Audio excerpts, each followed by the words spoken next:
Yes चलो। So without camera हम start कर रहे हैं। आज कुछ तो टेक्निकल एरर है for camera. So online students के लिए सिर्फ प्रॉब्लम होगा, आपको तो मैं दिख रही हूँ। ओके सो पहले हम क्या करते हैं, लेक्चर स्टार्ट होने से पहले पता है आपको। चलो 1 2 3 स्टार्ट। गुरुर्ब्रह्मा गुरुर्विष्णु गुरुर्देवो महेश्वरा गुरुर्साक्षात् परब्रह्म तस्मै श्री गुरवे नमः। ओम त्र्यंबकं यजामहे सुगंधिं पुष्टिवर्धनम् उर्वारुकमिव बन्धनात् मृत्योर्मुक्षीयमामृतात्।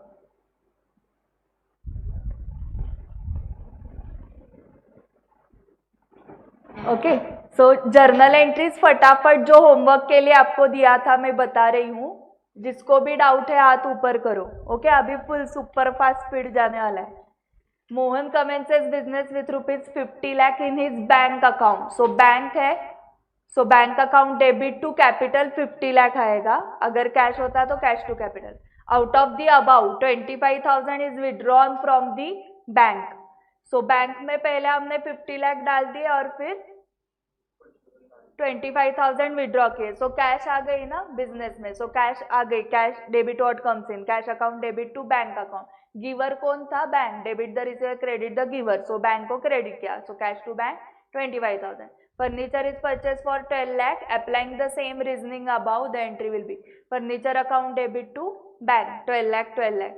आपके पास कैश ही 25,000 है तो 12 लाख का फर्नीचर आपने बैंक बैलेंस से ही पे किया होगा ना। So furniture to bank 12 lakh. Purchase goods for 4 lakh. Purchases to bank 4 lakh. Purchase goods for 10 lakh on credit from messrs Ram Naren brothers. So purchases account debit to messrs Ram Naren brothers 10 lakh. Sold goods to messrs Ram and company for ₹6 lakh. Amount is received in cheque. So cheque से amount आई है तो कौन सा, bank account debit to sales. To Ram and company नहीं करना है, वो टू सेल्स करना है, बैंक टू सेल्स। ओके देखो पैसे आ गए ना तुम्हारे पास। तो राम ने दिए या श्याम ने दिए, तुम्हें कुछ फर्क पड़ रहा है क्या? राम श्याम इम्पोर्टेंट नहीं है, हमारा सेल हुआ वो इम्पोर्टेंट है। ओके सो बिजनेस ऐसा ही चलता है। बिजनेस में पैसा इम्पोर्टेंट होता है, आदमी नहीं। पता है आपको, आपने लोन दिया एक्स को, उसका रीपेमेंट आपको वाई ने किया। एक्स एंड वाई फ्रेंड्स है, आपको कुछ फर्क पड़ता है क्या? आपने एक्स को दिया था, वाई से आ गए ना उतने ही। तो पर्सन इंपॉर्टेंट नहीं है। वो कब इंपॉर्टेंट है पता है क्या? जब तुम क्रेडिट पे सेल करोगे उसको, तब वो पर्सन बहुत इंपॉर्टेंट हो जाता है, क्योंकि वो डेटर बन जाता है ना। तो उससे रिसीवेबल है तो उसको बहुत इज्जत देनी है, तो ही वो पैसे देगा हमें। आपने उसको इज्जत दी तो ओके उस केस में वो पर्सन इंपॉर्टेंट है। अभी इसने चेक दिया ना, ये कौन है, राम एंड कंपनी। तो किसने दिया वो इंपॉर्टेंट नहीं है। क्या इंपॉर्टेंट है, टू सेल्स। ठीक है अगर राम ने पैसे नहीं दिए होते, राम एंड कंपनी ने, तो हम क्या एंट्री करते हैं, messrs Ram and company account debit to sales. क्योंकि 6 लाख आने हैं राम से, अभी राम इंपॉर्टेंट है तो राम आ जाएंगे एंट्री में। Okay messrs Ram and company.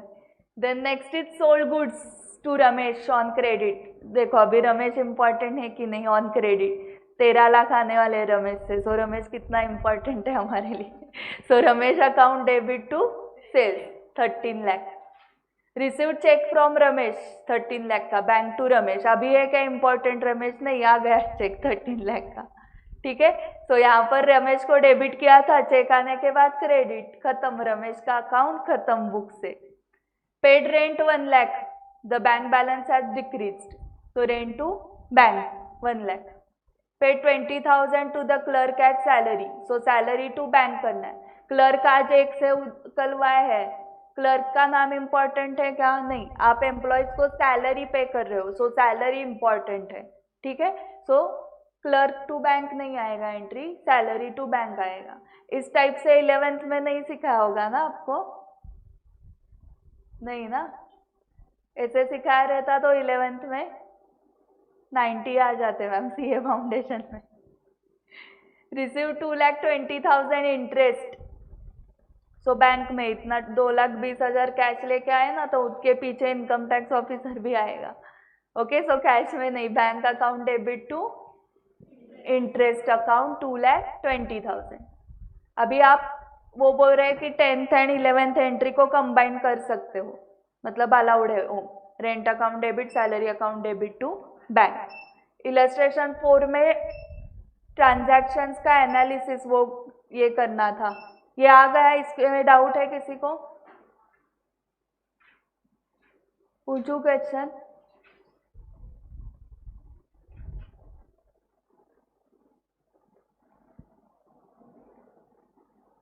Analyze transactions of Messrs Sahil and Company for the month of March 22 on the basis of double entry system by adopting the following approaches. Accounting equation मतलब ही modern approach and दूसरा traditional.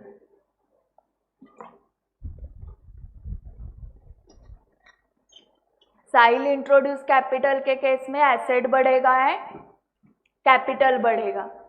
Okay, accounting equation approach से करो पहले। Equation क्या है?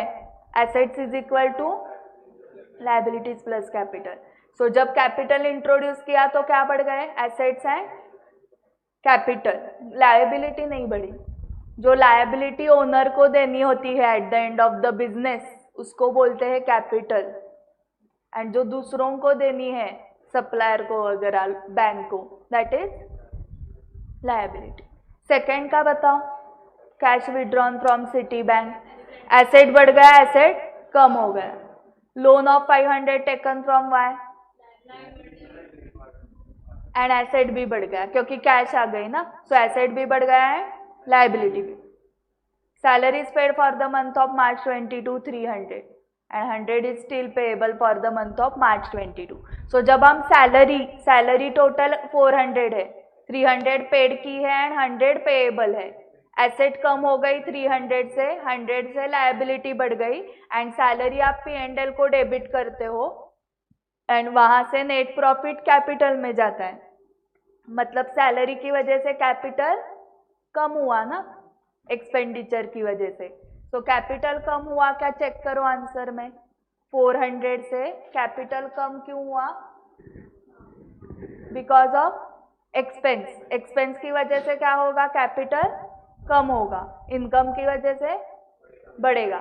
सो 400 से capital कम हुआ, 300 से एसेट्स कम हुए एंड 100 की लायबिलिटी।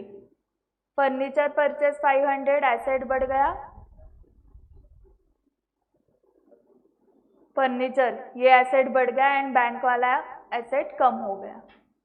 अभी यही ट्रेडिशनल अप्रोच से introduced capital. So bank also personal, capital also personal. Debit the receiver, credit the giver. Bank receiver, owner giver. So bank to capital. Cash withdrawn from bank, cash real account, bank personal. Cash is coming in, debit what comes in, so cash को debit किया and who is the giver? Bank. Bank is personal. Loan from Y, सो पैसे आ रहे हैं, सो bank account personal. Debit the receiver, bank में पैसे ले रहे हैं ना, बैंक वाले पैसे ले रहे हैं, सो बैंक को आपने डेबिट किया। Loan from Y, Y is loan personal, he is the giver. Okay, अभी वाई इंपॉर्टेंट है, उसको रिपेएबल है। जिससे रिसीवेबल है और जिसको पेएबल है, वो दो लोग बिजनेस में इंपॉर्टेंट होते हैं। ओके, उनके साथ व्यवहार बहुत अच्छे रहे। सैलरी पेड 300, जिनको पेएबल है उनके साथ क्यों रखना है? क्रेडिट पीरियड ज्यादा मिलता है। Okay, salary paid 300 and still payable 100। So salary nominal account, debit all expenses losses.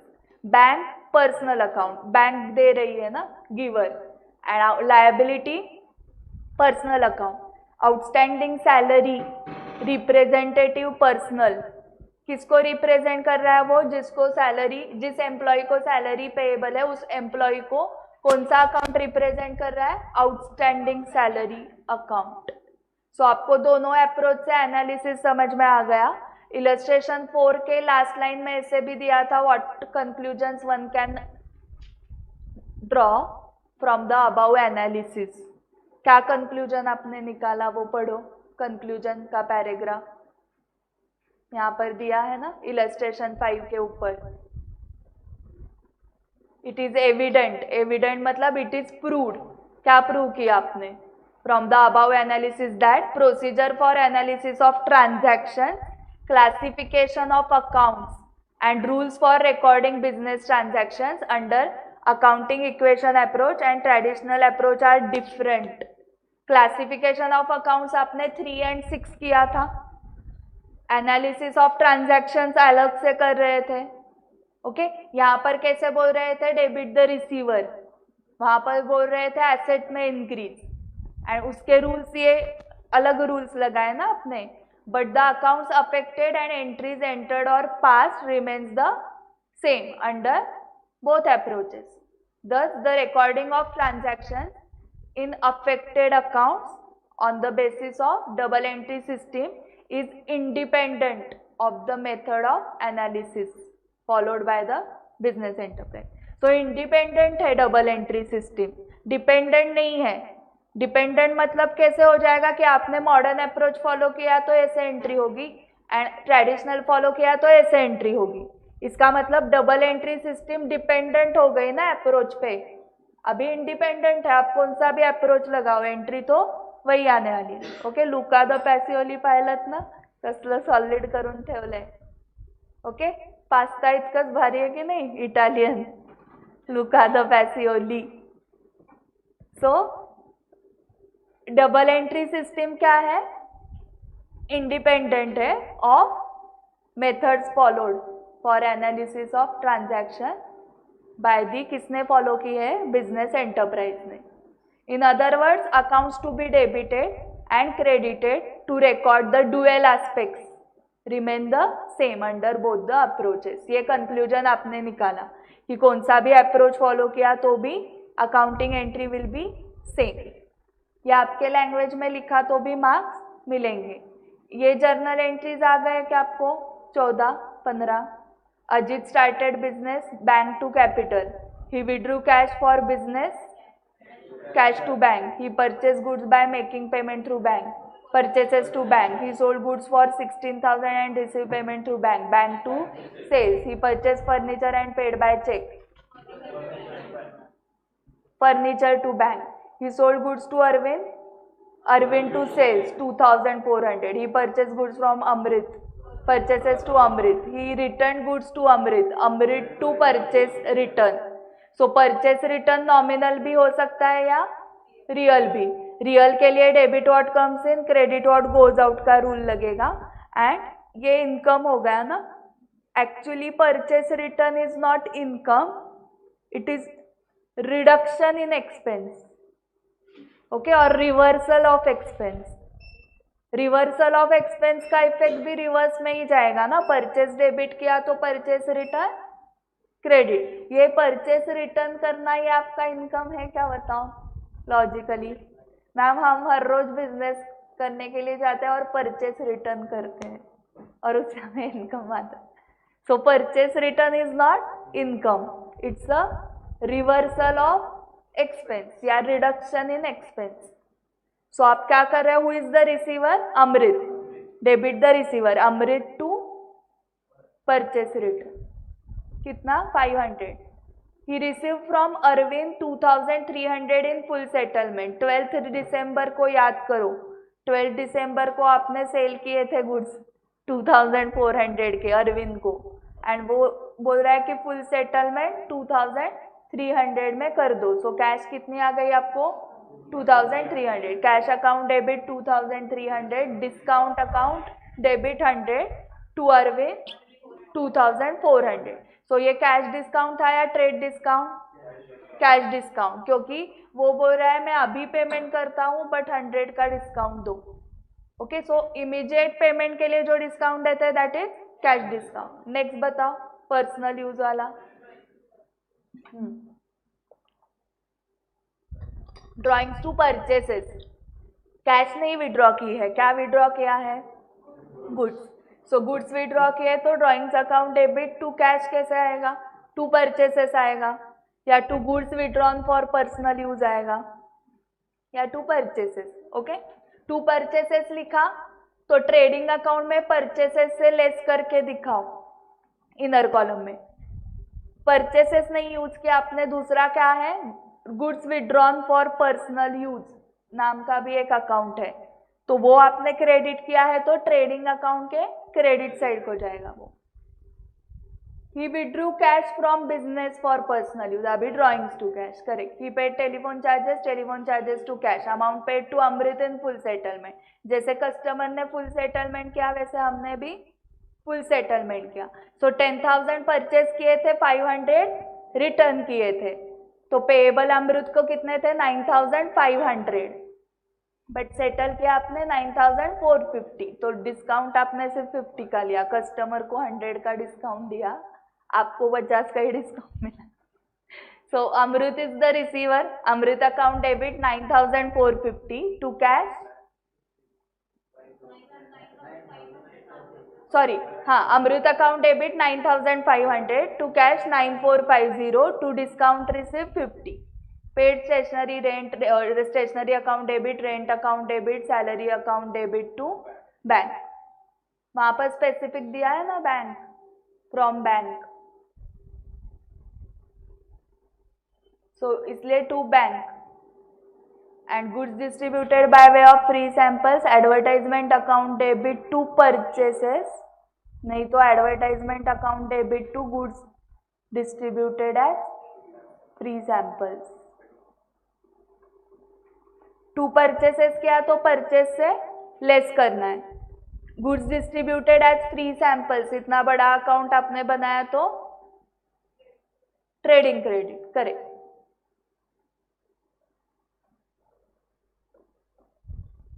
ये 6th वाला जिसको नहीं समझा है तो आप अभी डाउट पूछ सकते हो।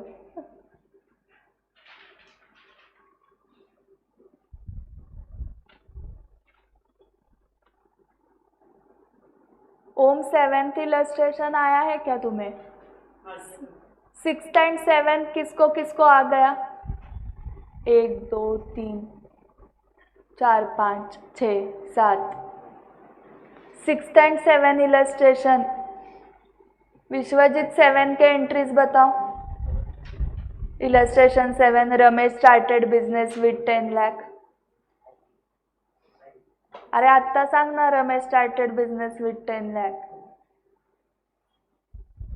Bank to capital 10 lakh, bought goods for cash, purchases to cash 50,000, drew cash from bank, cash to bank, sold to Krishna goods on credit, Krishna to sales, bought from Sham goods on credit, purchased to Sham, received from Krishna, allowed him discount, bank account debit, discount allowed account debit to Krishna, 1,45,000 bank account debit, discount allowed debit 5,000 to Krishna, 1,50,000।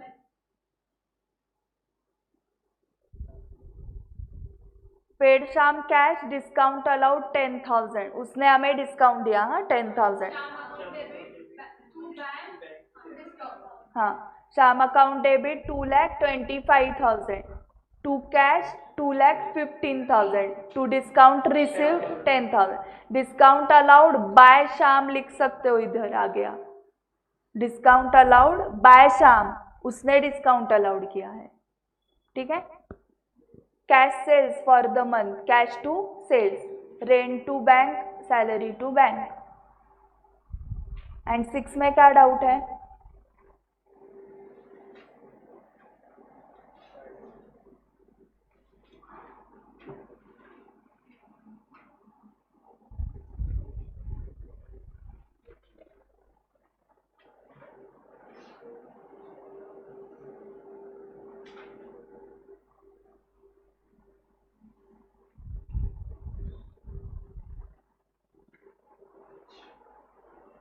Theory questions देखो, write short note on classification of account, so classification of account करने के दो approaches है। Traditional approach में personal impersonal, personal में natural artificial representative, impersonal में real and nominal. ये हो गया ट्रेडिशनल अप्रोच से। मॉडर्न या अकाउंटिंग इक्वेशन अप्रोच में 6 classification, income expenditure, capital, drawings, asset liability. हाँ, ऐसे लिख दो, 4 में से 2-3 तो मिल ही जाएंगे। And distinguish between real account and nominal accounts. Nominal accounts are related to income expenses, gains and losses. Real accounts are related to assets and properties. Real accounts are recorded in balance sheet. Nominal accounts are recorded in P&L. Okay. Closing balance of, there is opening and closing balance to real accounts. There is no closing and opening balance to nominal. झाले की 3 point.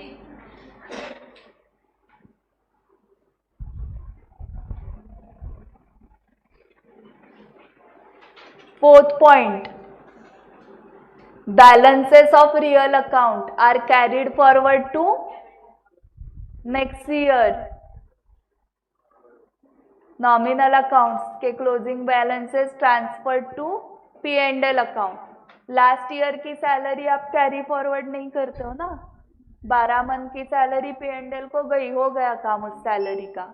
Outstanding salary account carry forward करते हो, but वो nominal है ही नहीं, वो तो representative personal account है. आउटस्टैंडिंग सैलरी मतलब किसको रिप्रेजेंट करता है? वो उस पर्सन को जिसको सैलरी पेएबल है.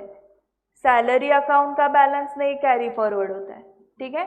आउटस्टैंडिंग सैलरी का कैरी फॉरवर्ड, ये मैंने बताया. एक्चुअली इधर क्या है वो लिखना पड़ेगा आपको, ये मैंने ऐसे ही बताया. हाँ, ये देखो क्लासिफिकेशन कैसे करते हैं वो, asset, liability and capital. And capital में expense, income. And as per traditional personal impersonal, impersonal में रियल नॉमिनल. ये प्रॉपर्टीज एंड एसेट्स रिलेटेड है रियल अकाउंट. एंड उसके एग्जाम्पल्स का सेकेंड पॉइंट आप बना सकते हो. नॉमिनल का इनकम एक्सपेंस, गेन लॉस, उसके एग्जाम्पल्स दो. And net result of all nominal accounts is reflected as profit or loss which is transferred to capital account at the end. Nominal accounts are therefore temporary and real accounts are shown in the balance sheet along with personal account. Temporary मतलब वो खत्म हो गया ना, उस year की salary खत्म हो गई, बट ये बाकी के परमानेंट रहते हैं. Cash account, real account permanent है, एंड तक रहेगा. तो ये वाले पॉइंट्स लिखो. फिर इंस्टीट्यूट को ये पॉइंट्स चाहिए. रेंट आउटस्टैंडिंग बताओ ट्रेडिशनल अप्रोच से. Personal, closing inventory real, sales nominal या real. Bank FD again personal या real. Cash real, bad debts nominal. Capital personal. Sales tax payable personal. This account is representing the sales tax officer or sales tax, it's representing the government. Okay, this account is representing government. So ये कौन सा हो गया? Representative personal. अरे liability side पूरी personal account ही है. क्या है उधर? वो पर्सन्स को ही रिप्रेजेंट कर रहे हैं ना. लोन बैंक को रिप्रेजेंट कर रहा है, क्रेडिटर्स सप्लायर्स को रिप्रेजेंट कर रहा है. सारा रिप्रेजेंटेटिव पर्सनल है बॅलन्स शीट का लायबिलिटी साइड. तो विचार करू नका. ओके, ठोकून उत्तर द्या. Trade receivable personal. Depreciation nominal. And drawings, employees had taken inventory worth 1 lakh, cost 75,000 on the eve of Deepavali. And the same was deducted from their salary in the subsequent one. Okay, so salary account debit to purchases 75,000. ठीक है. Salary कौन से form में दी? Goods के inventory. Okay. Wages paid for erection of machinery, machinery to bank 18,000. then drawings to petty cash 17,000, then purchases account debit 1,80,000, to cash or bank 1,75,000, to discount receive 5,000. ये आपने किया होगा मिसिंग वाला. Assets is equal to capital plus liabilities. अभी इसमें आपको effects बताने हैं ऑन द एसेट. इस ट्रांजैक्शन की वजह से एसेट पे क्या इफेक्ट हुआ है बताओ. इंक्रीज हुआ है, डिक्रीज हुआ है या no change. Purchase office furniture, payment to be made next month, तो लायबिलिटी क्रिएट हुई, वो नहीं देखना है. एसेट के ऊपर क्या इम्पैक्ट हुआ, एसेट इंक्रीज हुआ. Collected cash for repair services, asset increase. Goods sold on credit, debtors बढ़ गए, इन्वेंट्री कम हो गई. डेटर्स बढ़ गए सेल प्राइस से, इन्वेंट्री कम हो गई कॉस्ट से, और बीच का प्रॉफिट होता है ना फिर आपका. तो डेटर्स 10,000 से बढ़ गए तो आपकी इन्वेंट्री 9,000 से ही कम हुई है, because inventory is recorded at cost and debtors are recorded at selling price. Correct. Withdrawal of cash by the owner for personal use. हाँ करेक्ट. सो एसेट के ऊपर इम्पैक्ट क्या हुआ है, decrease. Hired an employ at sales manager of the north wing, no change. Return goods worth ₹50,000, inventory कम हो गई ना, परचेस रिटर्न कर दिया, decrease in assets. One of our debtor agreed to pay his dues to Mr. C, who is a creditor of the company, with the same amount being due to him. One of the debtor, हमारे debtor ने agree किया, क्या agree किया कि उसके जो dues थे, उससे जो receivable था वो पे करेगा किसको, हमारे creditor C को. सेम अमाउंट ही थी, तो debtor मुझे देगा, मैं creditor को दूंगी. Instead of that debtor directly C को देगा. क्या हुआ एसेट पे इम्पैक्ट, दोनों कम हो गए ना, लायबिलिटी भी गई और एसेट भी गया. रिसीवेबल भी नहीं है, पेएबल भी नहीं है. सो एसेट पे क्या इम्पैक्ट हुआ, डिक्रीज, एंड लायबिलिटी भी डिक्रीज हो गई. बट आपको सिर्फ पूछा है impact on. entered into agreement with Mehta and company to purchase all raw material from their company from next year, no change. Agreement करने से क्या इम्पैक्ट होगा एसेट के ऊपर, एसेट वैसे ही रहेगा ना आपका. अभी यहाँ पर आपने कैश फाइंड आउट करना था. क्लोजिंग कैपिटल कैसे फाइंड आउट किया, 10 lakh plus 1 lakh 11 lakh minus loss किया होगा ना 35,000 का.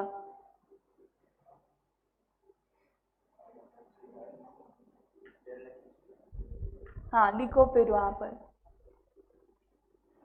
11 लाख माइनस 35,000, 10,65,000 आ गया क्या आंसर डी का. सो टोटल लायबिलिटीज इंक्लूडिंग कैपिटल 14,15,000 है ना. तो क्लोजिंग कैपिटल पता है अभी आपको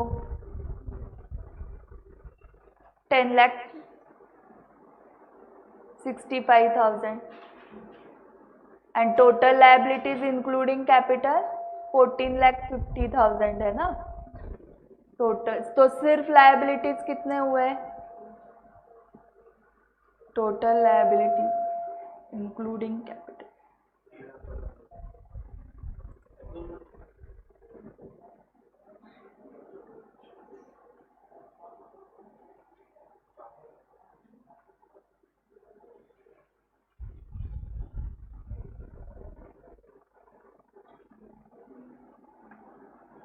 ये लायबिलिटीज हुए ना 3,50,000. अभी आपको लोन फाइंड आउट करना है क्या, लोन्स. सो और लायबिलिटीज, टोटल लायबिलिटीज 3,50,000 है. सो लायबिलिटीज में क्या क्या आएगा, अकाउंट्स पेएबल एंड कुछ नहीं ना. सो अकाउंट्स पेएबल 1 लाख है, तो 2,50,000 क्या है, लोन. सो ये सी मिल गया क्या, ओके. अभी क्या फाइंड आउट करना है, ट्रेड रिसीवेबल्स. नीचे एडिशनल इंफॉर्मेशन है देखो, during the year sales of ₹15,55,000 was made, of which 15 lakh have been received. तो बाकी का रिसीवेबल है, सो बी क्या हो गया, ट्रेड रिसीवेबल्स की अमाउंट 55,000। अभी कैश फाइंड आउट करनी है। So total liabilities including capital, so ये बैलेंस शीट की टोटल 14,15,000 है। सो एसेट्स की टोटल भी कितनी होगी, टोटल एसेट्स भी उतने ही होंगे ना, तो ही बैलेंस शीट टैली होगी 14,15,000। सो उससे सारे एसेट्स माइनस करो, 12 लाख का मशीनरी, इन्वेंट्री 60,000 का,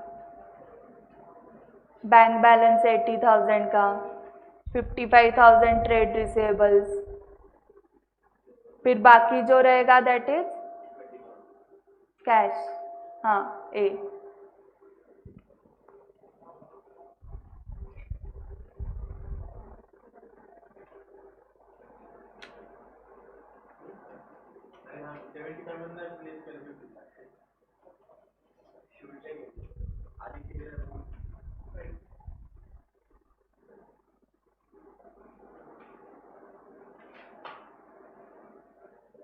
$20,000च आहे, माझं लेस करायचं राहिलंय।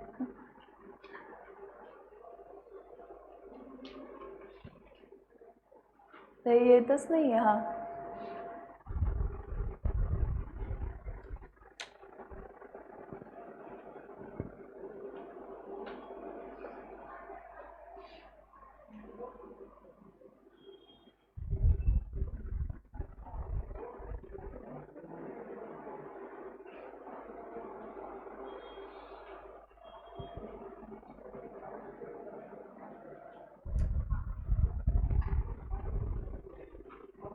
समझ में आ गया क्या? हा क्वेश्चन आला होता का? आपल्या आरटीपीत वगैरे होता, IQB मध्ये मिसिंग फिगर्स आला।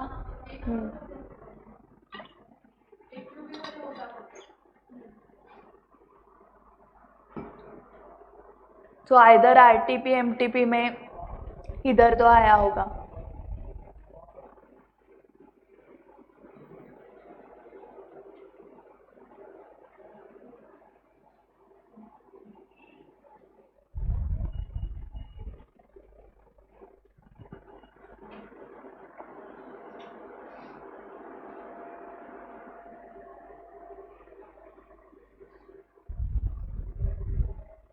अभी जर्नल समझ में आ गया। सो जर्नल से पोस्टिंग होता है लेजर में। सो लेजर के कंसेप्ट देखने हैं, the technique of ledger posting and how to balance an account, learn the technique of opening account each year, taking closing balances of previous year, note also the use of the term balance carried down brought down, पता है आपको। Okay, इसके ऊपर theory question भी पूछा था। इस chapter में एक थ्योरी क्वेश्चन है। लेजर का और एक नाम है प्रिंसिपल बुक्स ऑफ अकाउंट्स। यहाँ पर प्रिंसिपल मतलब पीएल, यहाँ पर रूल नहीं है, रूल है तो पीएलई। यहाँ पर हेड इम्पॉर्टेंट, हेड होता है ना आपका प्रिंसिपल स्कूल कॉलेज का, मतलब वो इम्पॉर्टेंट होता है।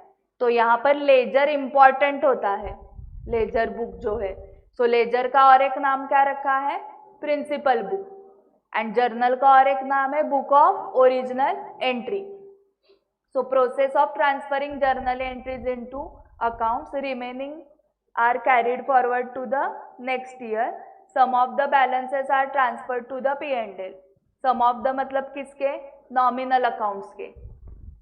And difference between the totals of debit and credit side is found out as the balance. And वो देन क्या करते हैं, कैरी फॉरवर्ड करते। फॉर्मेट पता है आपको, डेट पर्टिकुलर ₹, ये डेबिट साइड हो गई। अगेन यही क्रेडिट साइड पे DRCR ऊपर लिखने होते हैं।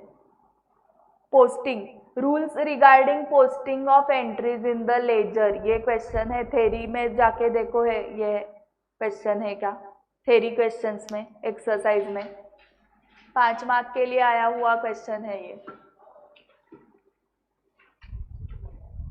तो ये रूल्स लिखने हैं, मन के रूल्स, मन की बात नहीं लिखनी है, मन की बात के लिए मार्क्स नहीं है। सो 3 रूल्स आपको लिखने हैं। Separate account is opened in laser book, for each distinct account, and entries from journal are posted to the respective account accordingly. It is a practice to use words to and by, मतलब ऐसे convention है. It is practice to use words to and by while posting transactions in the ledger. उसका कुछ meaning नहीं है. The word to is used in the particular column with the accounts written on the debit side, while by is used with the accounts written in the particular column of the credit side.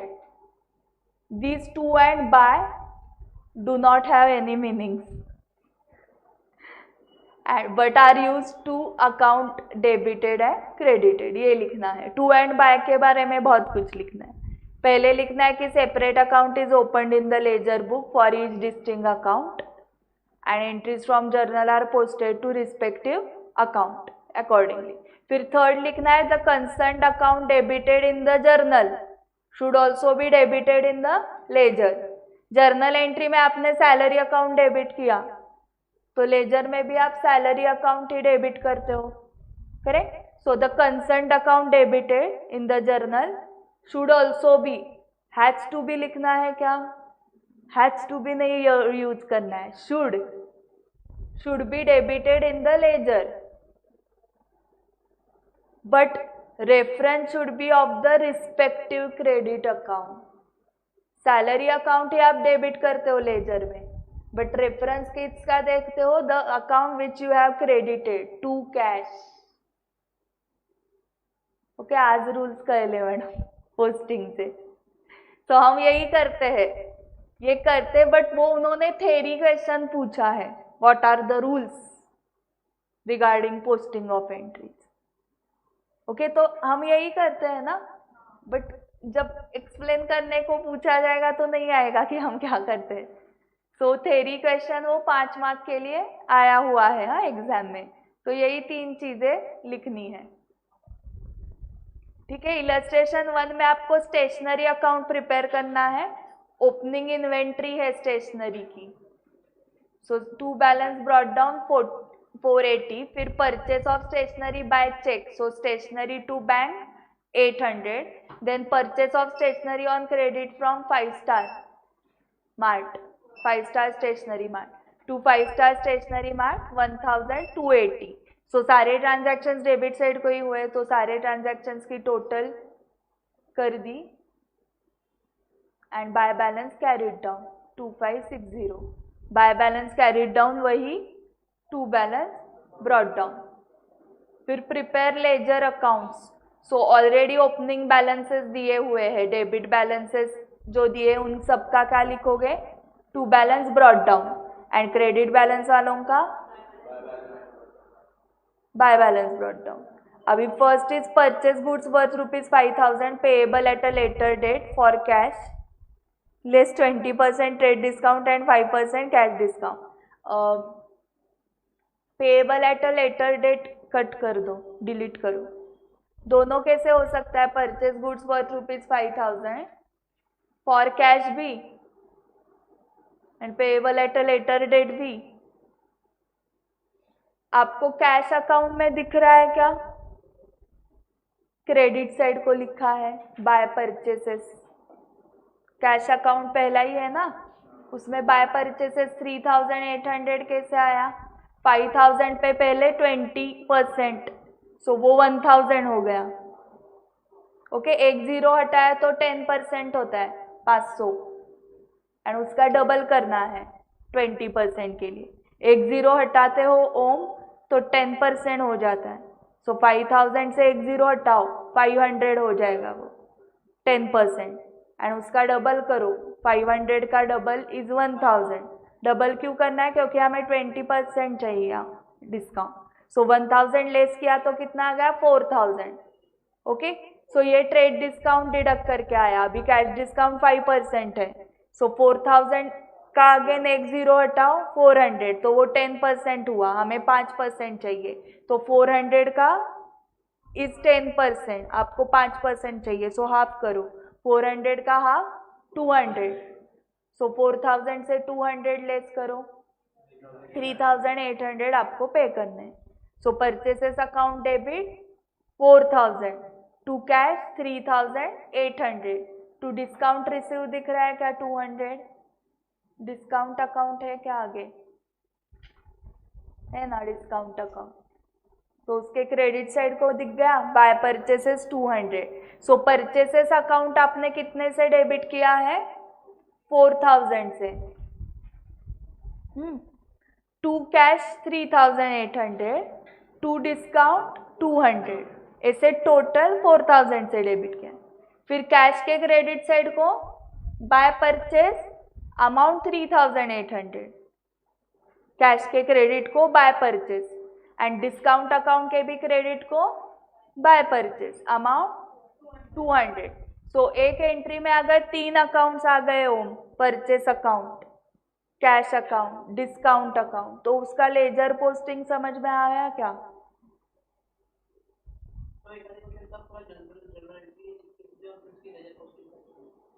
नहीं direct करना है, journal मन में imagine करना है, ऐसे मन में इमेजिन करो परचेस अकाउंट डेबिट किया, अभी लेजर में जाओ परचेस अकाउंट के डेबिट साइड इमेजिन करो, क्या लिखोगे, टू कैश 3800, और दूसरा क्या लिखोगे, टू डिस्काउंट 200।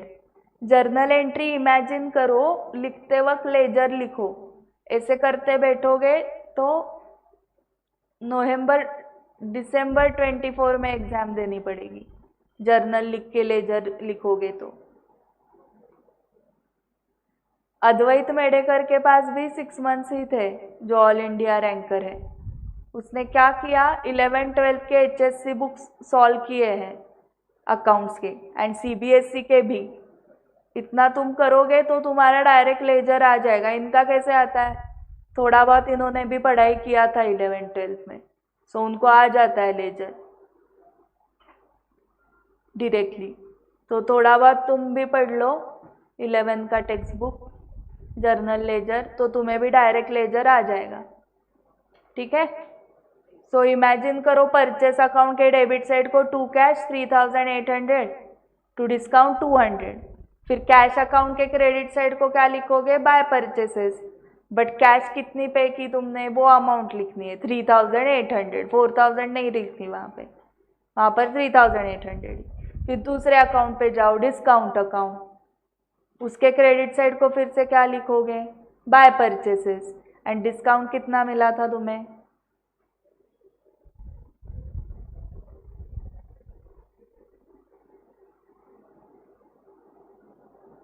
200, सो 200 लिखना है।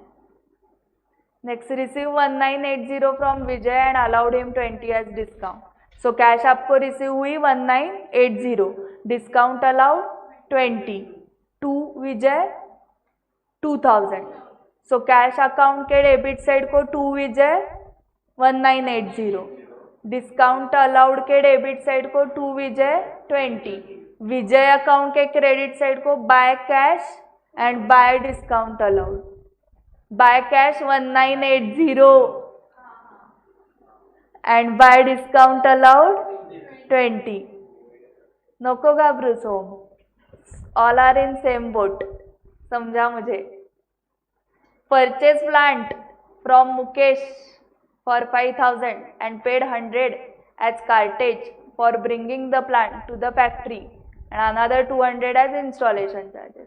तो ये सारा मशीनरी के लिए चल रहा है। वो मशीनरी परचेस करके उधर ही रख दी ना तुमने शोरूम में, तो उसका कुछ फायदा नहीं है, उसको ट्रांसपोर्ट करके फैक्ट्री में लाना पड़ेगा, उसके लिए 100 रुपीज़ लगे। फैक्ट्री में आके फ्लोर पे रख दिया तो नहीं चलेगा, उसको इंस्टॉल करना पड़ेगा। Then that machinery is ready for its intended use. So ready to use तक कितने खर्चे हुए, 5300। तो वो सारे मशीनरी अकाउंट को डेबिट करते हैं। So machinery account debit 5300, to cash 300 किया है क्या उन्होंने, and to Mukesh 5000, by plant 300 किया है। मतलब एंट्री क्या की है, देखो प्लांट अकाउंट डेबिट कितना 5000 300। आप इंस्टॉलेशन वाले को बोलोगे क्या तुम अभी इंस्टॉल करके जाओ, मैं 1 महीने के बाद पैसा देता हूँ तुम, तो वो बोलेगा मैं भी 1 महीने के बाद आता हूँ फिर इंस्टॉल करने के लिए। तो जो इंस्टॉलेशन एंड ट्रांसपोर्ट चार्जेस है उसका पेमेंट इमीडिएट करना पड़ेगा ना। ओके, आप बोलोगे अरे मशीनरी ला दी तुमने, 100 रुपये हुए, 1 महीने के बाद आ जाओ लेने के लिए, तो वो फिर से मशीनरी लेके जाएगा, वो पेमेंट क्रेडिट पे नहीं होगा, उसको टू कैश ही करो 300। एंड मशीनरी का हो सकता है ना क्रेडिट पे, टू मुकेश। ओके, ऊपर के 300 मुकेश को नहीं पे करने हैं, मुकेश को 5000 ही पेएबल है। 100 किसको पे करोगे? ट्रांसपोर्ट वाले को। 200 किसको पे करोगे? इंस्टॉलेशन वाले को। प्लान टू मुकेश 5300 नहीं होगी। अगर मुकेश ने आदमी दिए आपको, इंस्टॉलेशन वाले एंड ट्रांसपोर्ट वाले, तो आपको मुकेश को पे करने हैं सारे। बट इधर ऐसा नहीं है क्योंकि पेड बोला है ना उन्होंने। पेड क्या पेड है? Paid 100 as cartage for bringing the plant to the factory and paid another 200 as installation charges. So plant account के डेबिट साइड को क्या लिखना है Om? To cash 300 and to Mukesh 5000। फिर कैश अकाउंट के क्रेडिट साइड को क्या लिखना है? By plant 300। फिर मुकेश अकाउंट के क्रेडिट साइड को क्या लिखना है? By plant 5000। Sold goods to Rahim on credit, Rahim to sales 600. Rahim became insolvent and could pay only 50 paise in a rupee. So cash account debit, bad debts account debit to Rahim. Cash account debit 300, bad debts account debit 300 to Rahim 600. Okay. Sold goods to Ram for cash 1000, cash to sales 1000.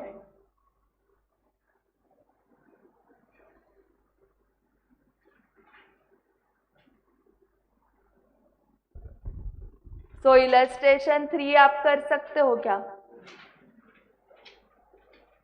Laser हो गया। हाँ, ये करो, practical question भी आज homework के लिए करो। Journalize the transaction, post them into ledger. Okay, so ledger समझ में आ गया क्या? कल trial balance and subsidiary books, cash book सब उड़ाना है हमें। ओके, और फिर रेक्टिफिकेशन ऑफ एरर स्टार्ट करने वाली हूँ मैं डायरेक्टली।